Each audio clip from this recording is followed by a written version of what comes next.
Toutes les grandes inventions du monde, c'est par les Juifs et les Européens qui avaient eu la révélation de la Bible et qui sont allés en Amérique. C'est la même chose. Il ne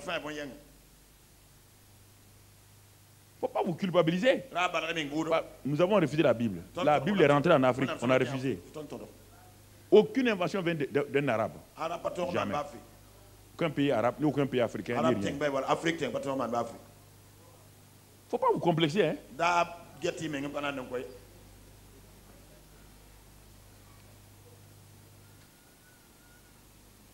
Parce que nous avons refusé la lumière. On a dit que les ancêtres. Un ancêtre peut aider quelqu'un. Un ancêtre a déjà amené banque. Tout ce que nous avons là, ça vient d'ailleurs. Alors que ceux qui ont reçu, ceux qui ont accueilli Jésus, c'est qui? C'est l'Afrique, non? Il faut vous dire certaines vérités pour que ça soit clair. Ne vous complexez pas. Soyez avec la lumière et votre avenir change. Mon frère. La vie est devenue la lumière des hommes. Ça a communiqué la révélation. Ça a communiqué les inventions.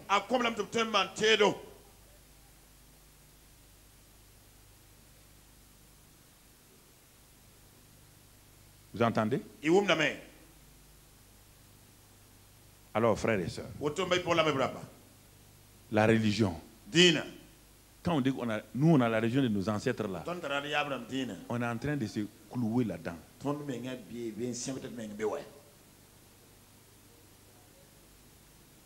Quand les gens viennent vous flatter, il faut garder la coutume de vos ancêtres là. Jésus-Christ n'est pas venu avec une religion. Il est venu pour sauver le monde entier. Les blancs, les rouges, les noirs, les jaunes. Il est venu pour communiquer la vie à chacun. Et que chacun qui rentre en contact avec lui reçoive la lumière dans chaque continent. Et les continents qui ont fermé la porte, ils sont un bon dernier. Si tu es connecté avec un Dieu, ton Dieu doit t'aider. Tu ne peux pas te connecter à un autre Dieu et puis un autre Dieu va t'aider.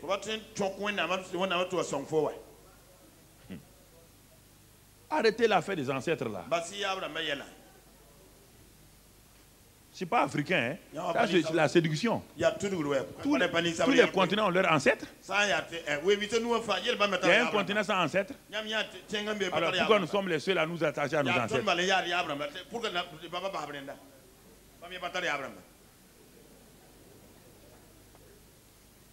La vie. C'est ça.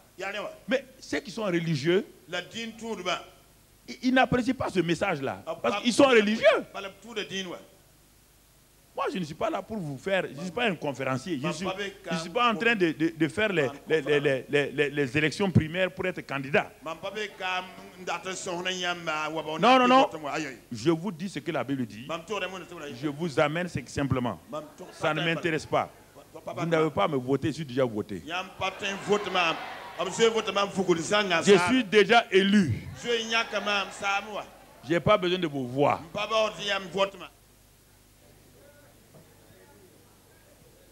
Ok. Alors, frères et sœurs, nous voyons ici, donc Jésus dit lui, il est venu. Depuis que lui, il a mis les pieds sur terre et qu'il a reçu le Saint-Esprit, il dit aux gens, maintenant, une nouvelle phase commence sur la terre. Je suis là pour vous communiquer la vie. Depuis la chute d'Adam, la mort s'est étendue sur tout le monde. Moi, je suis venu maintenant pour vous amener la vie divine. La vie divine. Vous entendez? Je suis là maintenant pour vous communiquer la vie divine.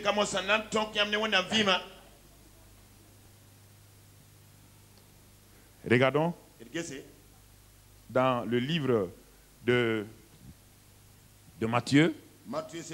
Matthieu 19. On va voir quelque chose ici. On va voir quelques études de cas ce matin. pour nous faire avancer. Matthieu 19, 16. Matthieu 19, 16. Il s'agit de quoi? Et voici un homme s'approcha et dit à Jésus, Maître, que dois-je faire de bon pour avoir la vie éternelle? Oh, ce passage-là, on l'a lu, on l'a relu, on l'a lu, on l'a relu. Lisons-le dans le contexte de la religion et de la nouvelle création. Vous allez comprendre quelque chose que jusqu'à présent on n'a pas bien saisi.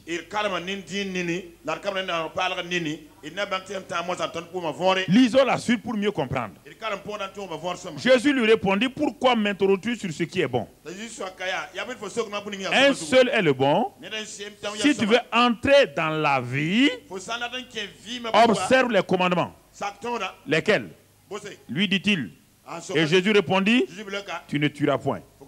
Tu ne commettras point d'adultère. Tu ne déroberas point. Tu ne diras point de faux témoignages. Honore ton père et ta mère. Et tu aimeras ton prochain comme toi-même.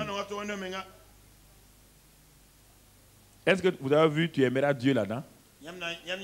Jésus a sauté ça, non? Est-ce qu'il a parlé, tu aimeras Dieu, tu aimeras ton prochain? Est-ce qu'il a parlé de Dieu là? Il a sauté ça exprès.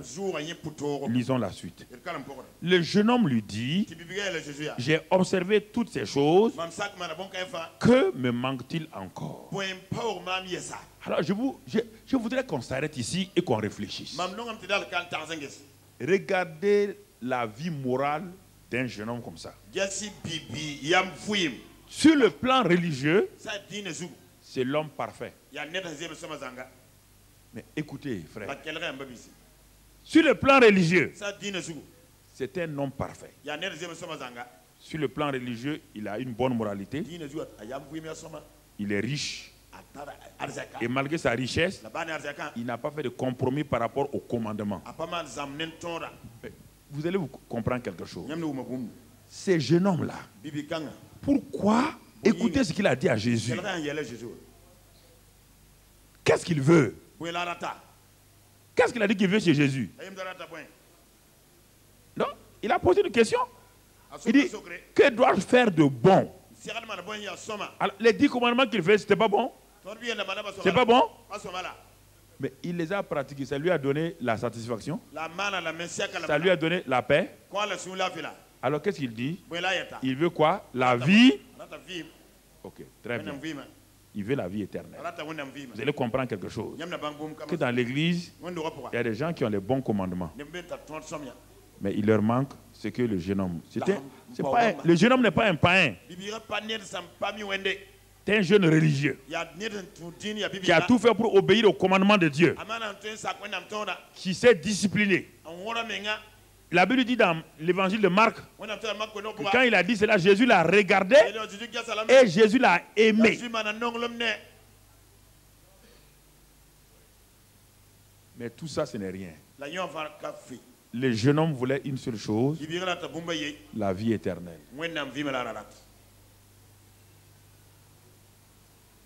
Alors frère,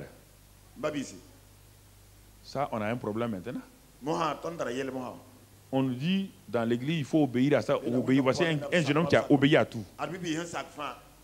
Il est pur, un jeune homme, pas de fornication, pas d'impurité, pas d'adultère, il ne ment pas, il ne trompe pas les gens. Pourtant il dit, je veux la vie éternelle. Donc la vie éternelle n'a rien à voir avec la religion. C'est le cri le plus terrible que l'humanité pousse aujourd'hui. C'est pourquoi le muezzin, quand il est sur la mosquée, vous n'avez jamais été musulman, vous ne savez pas ce qu'il dit. Le muezzin qui appelle les musulmans à la prière, là, il est en train de dire dans son cri là, où est le vrai Dieu? Tous les jours il crie. Le matin il crie, à 13h il crie, à 18h il crie, à 20h il crie. Personne ne lui répond. Ce jeune homme là est comme ça. Un jeune juif. Il a obéi à tout. Mais il est vide. Il n'a pas la vie divine. Et il sait que sans ça là, toute sa religion là est vaine.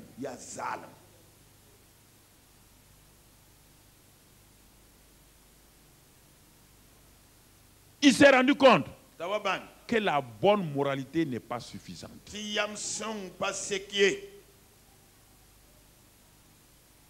Vous imaginez?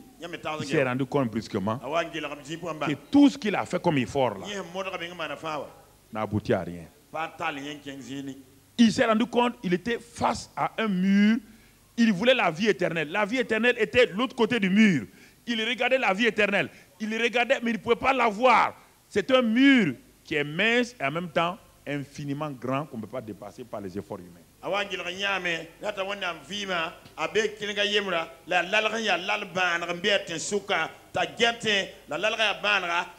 C'est les cris que vous entendez dans la ville partout.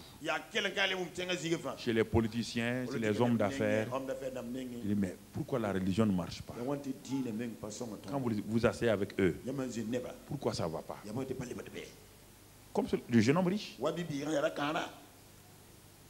Ça ne peut pas marcher. La religion n'a pas de vie. La religion n'a pas de puissance. La religion ne peut transformer personne. Le jeune homme a fait un constat. Il lui manque la vie éternelle. Il est parti au bon endroit. Mais est-ce qu'il va avoir la vie éternelle? La question est là. Constat. Dans le livre de Marc, là-bas, il dit, il me manque une chose. Ici, Jésus lui dit, il te manque une chose.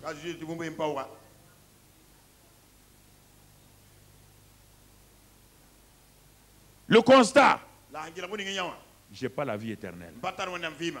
Le constat, c'est que je suis à la bonne personne. Il s'appelle Jésus. Mais maintenant, comment faire pour avoir la vie éternelle? Il voulait faire des choses.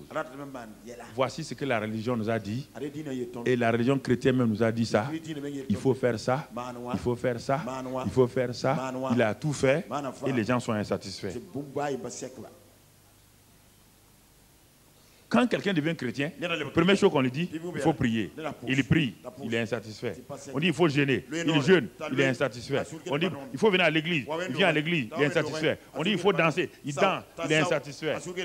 Il dit ah, ouais. Ouais frère.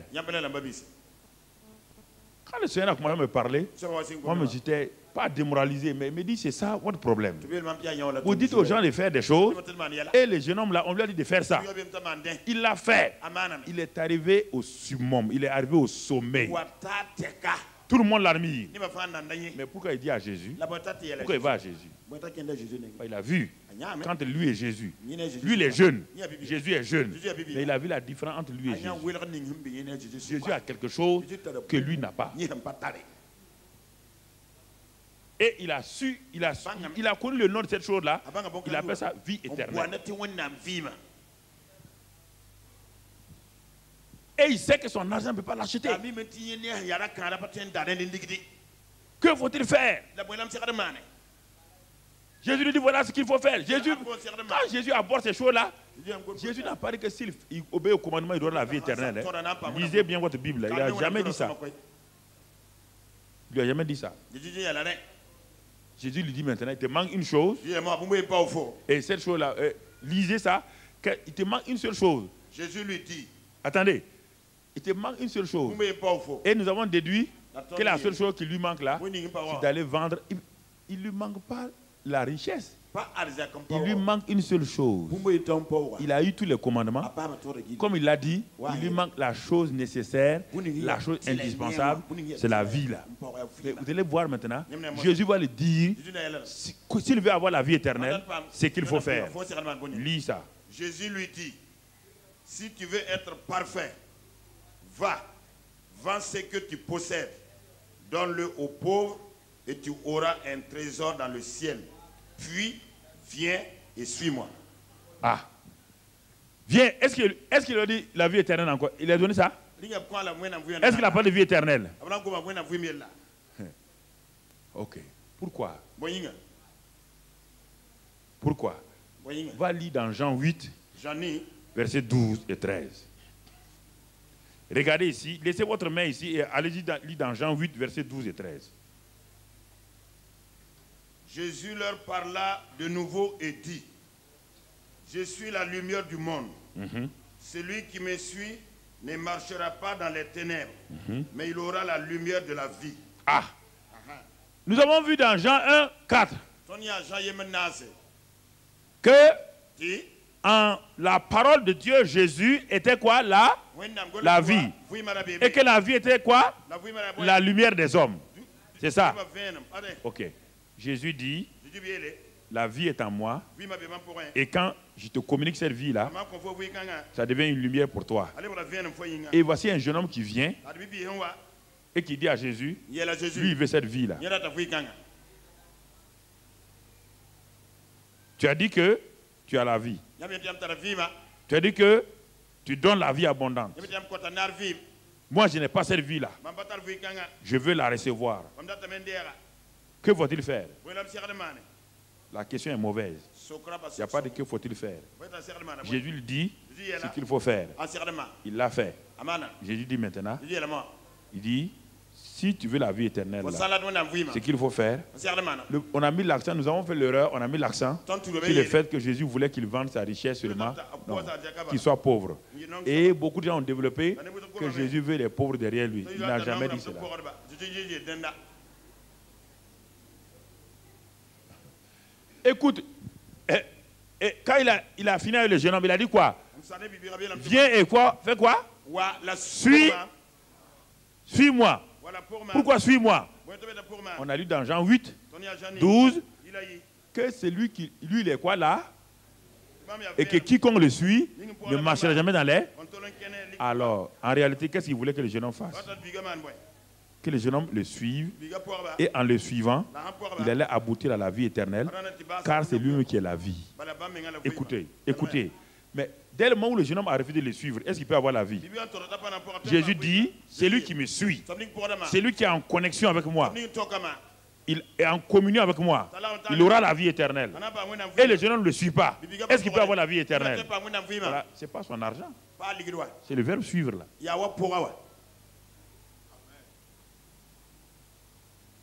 Pourquoi? Jean 14, 6, qu'est-ce que Jésus dit? Jésus dit dans Jean 14, 6, je suis quoi? Le chemin, la vérité et la vie. Nul ne peut aller au Père que par moi. Le jeune homme veut la vie éternelle. Il veut la vie du Père. Alors s'il veut la vie éternelle, il veut la vie du Père, il doit suivre qui? On ne parle pas d'argent ici.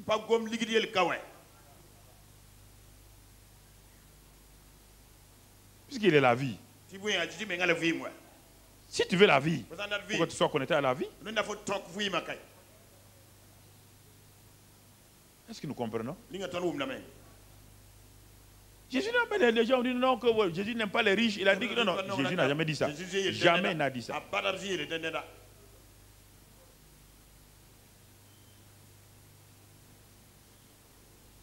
Viens et suis-moi. Ta priorité doit être qui? Moi. Puisque la Bible dit clairement dans Jean et Matthieu 6, 33, le même Jésus dit, c'est lui qui cherche le royaume et la justice. Il aura quoi? Toutes ces... C'est-à-dire que si le jeune homme là avait compris ça, sa richesse là, s'il le mettait de côté, hein, et il le donnait aux pauvres, il allait enrichir le royaume de Dieu, la libéralité. Maintenant, sa communion avec Jésus allait lui donner la vie éternelle. Il n'a pas compris ça. Il n'a pas compris. Mais les disciples étaient étonnés. Ils ont dit à Jésus. Regardez, ils ont dit à Jésus quelque chose, mais ils ont répondu à leur propre question. Ils ont dit à Jésus, mais alors, si lui là, lui n'est pas sauvé, qui sera sauvé? Et Pierre dit, et nous tu avons tout laissé. Ah, Jésus dit, mais tu as bien dit, tu as tout laissé pour faire quoi? Pour me suivre. Alors, la question qui se pose à nous ce matin, qu'est-ce qui t'empêche de suivre Jésus dans ta vie? Pourquoi ta vie chrétienne est comme ça?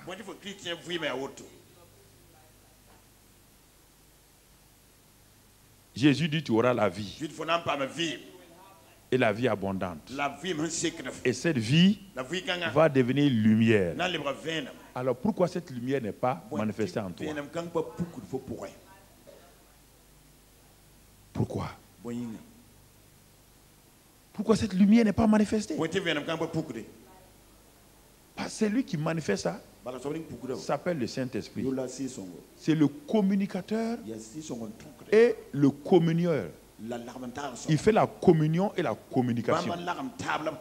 Quand on est connecté au Seigneur par le Saint-Esprit, comme l'arbre et la branche, la vie de l'arbre du tronc, de la racine, passe dans les branches. Et les branches ont pour rôle de montrer au monde quel genre d'arbre cet arbre-là est. Les mangues que les branches portent montrent que l'arbre est un quoi? Les oranges que les branches portent montrent que l'arbre est un quoi? Mais pour que les branches puissent porter, les branches ne produisent pas le fruit, portent le fruit. Il faut qu'elles demeurent quoi? En relation avec. Alors on a eu un christianisme des choses qu'on doit faire, mais sans la vie. Judas chassait les démons. Judas était un prophète, un apôtre. Ne dites pas que votre ministère était un ministère d'apostolique ou quoi. Judas était un apôtre, un prophète. Est-ce qu'il avait la vie?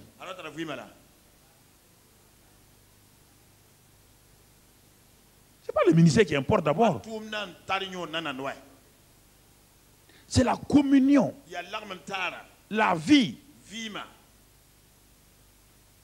C'est cette vie-là, cette vie divine qui fait de vous ce que vous devez être. Ce n'est pas le ministère. C'est la vie divine. Faites cette vie divine-là. Écoutez, quand le manguier est en bonne santé, les branches sont quoi?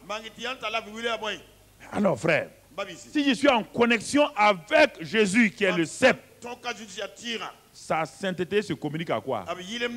Il n'y a pas besoin de jeûner pour avoir la sainteté. Est-ce que le manguier jeûne pour avoir la vie? Est-ce que le manguier jeûne pour porter les fruits?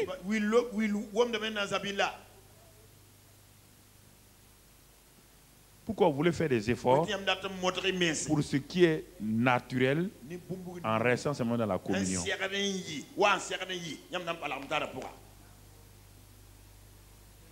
Allez-y demander à n'importe quelle branche. Combien de fois par année tu jeûnes pour porter des oranges? La branche va te dire tu es fou. Moi je ne jeûne pas pour porter des fruits. Je demeure. Jean 15 dit quoi? Celui qui demeure en moi et en qui mes paroles demeurent porte beaucoup de fruits.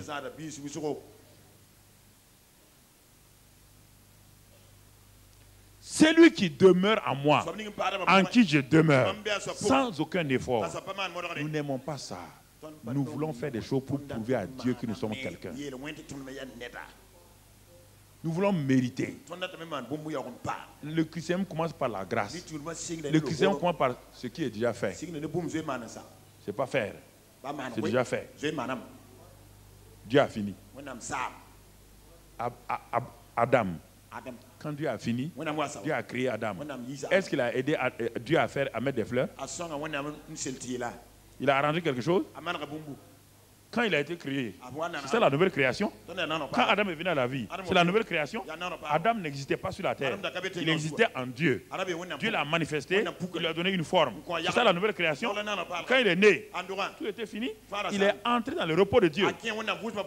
C'est ça le christianisme. La nouvelle création, c'est ça. C'est celui qui vient. Il a trouvé que Jésus a tout fait. Jésus a pris ses péchés. Jésus a été enseveli. Jésus est ressuscité. Et maintenant, quand il passe par tout ça, il rentre dans le repos de Dieu. Nous commençons. Adam a commencé son premier jour par le repos de Dieu. La vie chrétienne commence par le repos. Pas par des actes. Pas des actes. C'est pourquoi même dans le psaume 23, quand David a dit, il parle du berger. La première chose que David a dit, que lorsque une brebis suit son berger, il dit, l'Éternel est mon berger, je ne manquerai de rien. Mais les traducteurs ont oublié de mettre là-bas 2 points, ils ont mis un point. C'est ça qui fait l'horreur. La phrase « L'Éternel est mon berger, je ne manquerai de rien » là, ce n'est pas une phrase toute seule. C'est 2 points. Parce que les gens disent, ah voilà, parce que une fois j'étais avec quelqu'un, il dit, ah, pasteur, mais Dieu a dit, l'Éternel est mon berger, je ne manquerai de rien. Si c'est ça comme ça là, en absolu, ça veut dire quoi? Je ne manquerai pas de 4x4. Je ne manquerai pas de villa. Est-ce que c'est ça que Dieu a dit? C'est ça que Dieu a dit? Non. Ça veut dire, l'Éternel est mon berger, je ne manquerai de rien. 2 points. Mais il faut voir qu'est-ce qu'un berger et une brebis. Qu'est-ce qu'une brebis ne manque pas chez le berger? C'est ça, on parle d'une relation entre un berger et une brebis. Alors, une brebis, la première chose dont elle a besoin, du repos dans les vrais pâturages. C'est ça. Et deuxièmement, direction dans les sentiers. Troisièmement, être conduit près des eaux paisibles. Quatrièmement, son âme est restaurée. Cinquièmement, Dieu dresse devant lui une table face à ses adversaires, les lions et les choses qui viennent pour le dévorer. Dieu oint sa tête. C'est ça. Et je demeure dans la maison de Dieu toute ma vie. C'est ça une brebis et le berger. C'est ça la vie chrétienne. Jésus est le bon berger. Il dit qu'il te donne la vie.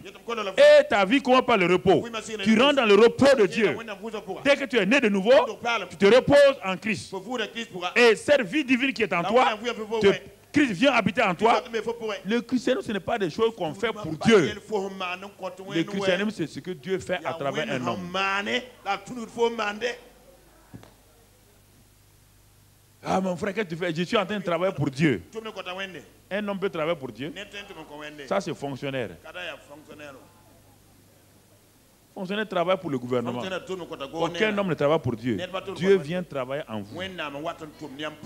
C'est pourquoi vous êtes épuisé quand vous voulez travailler pour Dieu. Vous êtes mécontent. Quand on vous félicite pas, vous êtes mécontent. Ah, moi j'ai fait ça. Si Dieu est en toi, quel avantage tu peux avoir? Qu'est-ce que Jésus a dit? Il dit c'est le Père qui est en moi qui fait quoi? Jésus a été clair avec nous. Il dit je ne fais rien de moi-même.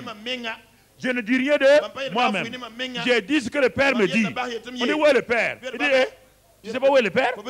Mais le Père et moi nous sommes un. Il est en moi, je suis en lui. Et les œuvres que je fais là, c'est le Père qui est en moi qui les fait. C'est ça le christianisme. Le christianisme c'est quoi? Christ en nous, l'espérance de la gloire. Vous dites amen, amen. Pourtant quand vous vous battez, quand il y a un problème, vous vous battez. Quand vous êtes devant une tentation, écoutez-moi frère. Le problème c'est que quand vous êtes devant une tentation, vous serrez les dents. Est-ce que les dents peuvent vous desserrer d'une tentation?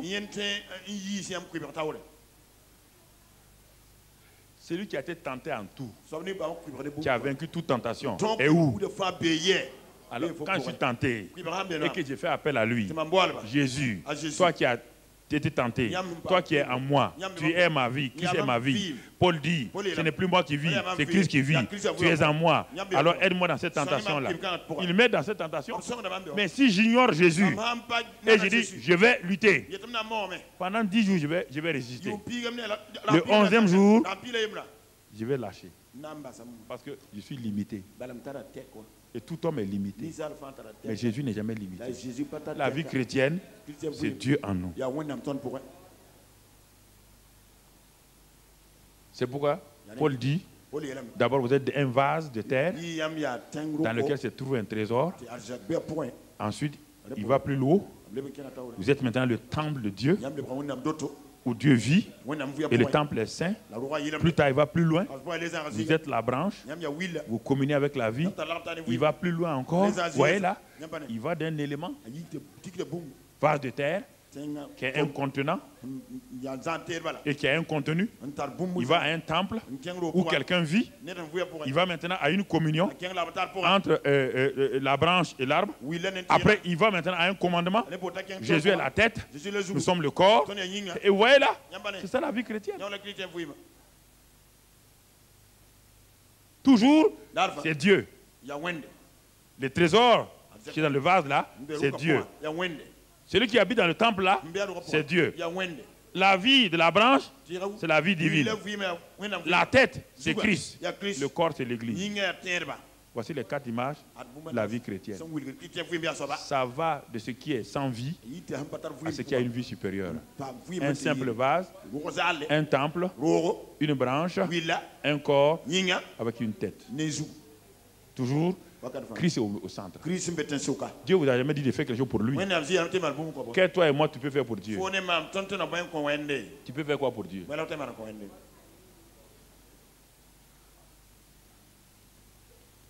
Et la Bible dit, je puis tout par... Je puis tout par qui? Christ. On n'a pas dit, je puis tout par moi-même. Je puis tout par Christ.